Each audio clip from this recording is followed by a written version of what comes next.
Hello, my name's Bev and I'm the author of the book Please Eat, A Mother's Struggle to Free Her Teenage Son from Anorexia, which describes our family's battle with the deadly eating disorder, anorexia nervosa, which my teenage son Ben developed back in 2009 when he was just 15 years old.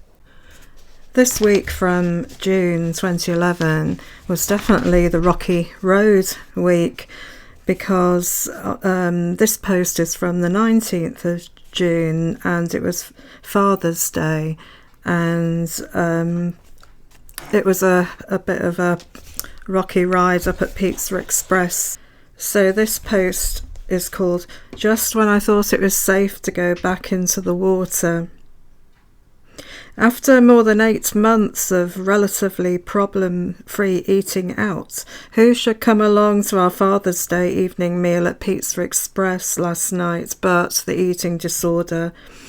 And it wasn't unlike the time when it made a similar unwanted and distressing appearance at a country pub back in the winter and at Pizza Express the previous winter. And I have yet to work out how to deal with it. It all started out reasonably well until Ben decided to put together his own choice of pizza toppings. When the pizza arrived, he took one look at it and the volcano began to erupt. The reason?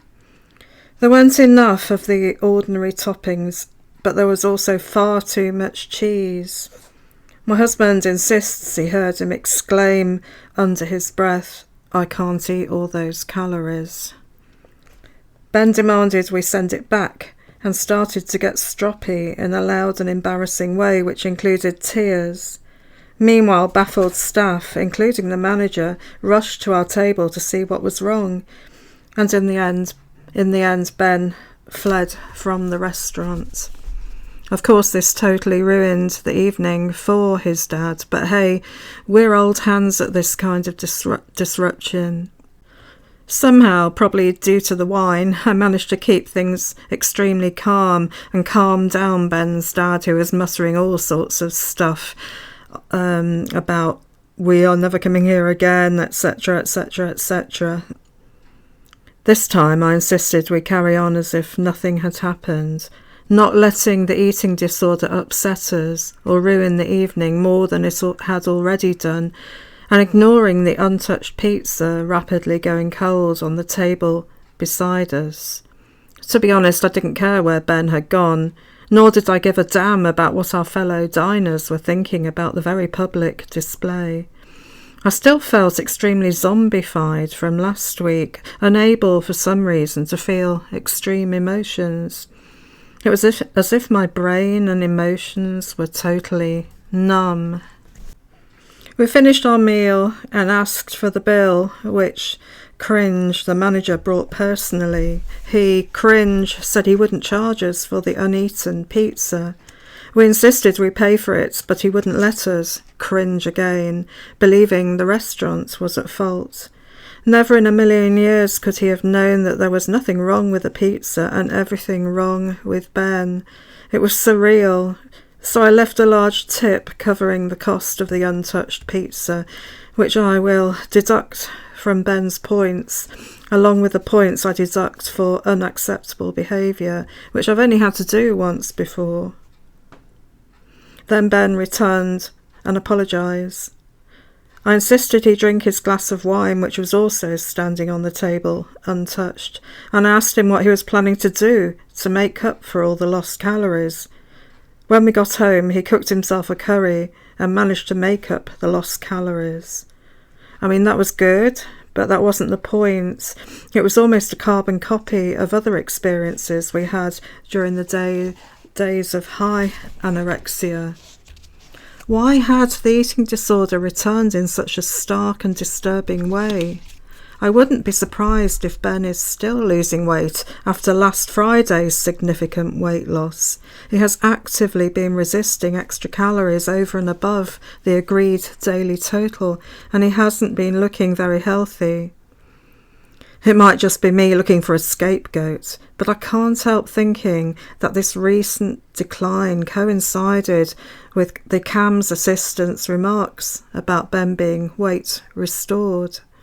And this Friday, the psychiatrist made a comment that made me seethe, but that's for another blog entry.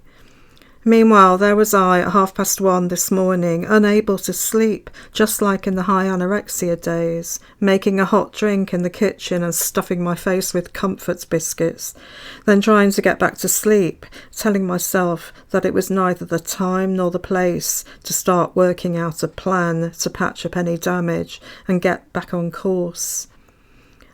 I am just about to embark on a conversation with Ben, and he said nothing about last night. That's the end of that post. One thing I'll point out is that you'll notice I said I was going to deduct some of Ben's points for what happened in Pizza Express. This wasn't for a punishment or anything like that. Really, at this stage in his recovery, it was more a case of just pointing out what is not acceptable behaviour, and also encouraging him to move on and forwards by talking about what caused the outburst and see if it's something we need to focus on in the recovery contract.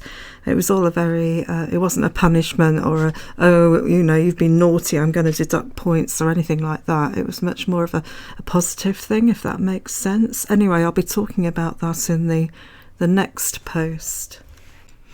The other thing, when I mentioned here about being awake at 1:30 in the morning, unable to sleep, that reminds me of the days of high anorexia when I used to regularly be downstairs in the living room in the middle of the night, about 3 o'clock or 3:30 thereabouts, eating biscuits and drinking cocoa just to try and make myself feel better, because I just felt so awful and so depressed and upset.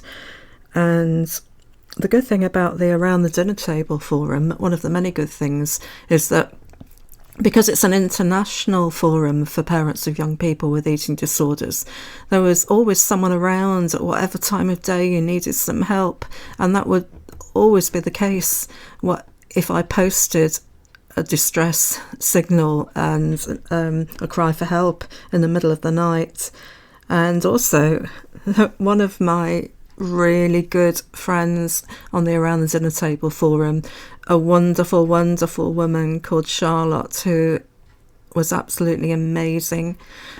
She was a farmer, and so she was up at silly o'clock in the morning anyway, and she'd be having her breakfast when I was sitting on the sofa bawling my eyes out and sending out distress messages on the Around the Dinner Table forum in the early hours. And often she'd ring me and have a long chat about stuff and be incredibly helpful, especially as Charlotte, her daughter, had now recovered from the eating disorder, and yet she went back to the forum to do whatever she could to help other parents get through this. One of the most amazing people on the forum, and I'll talk more about Charlotte later in another post.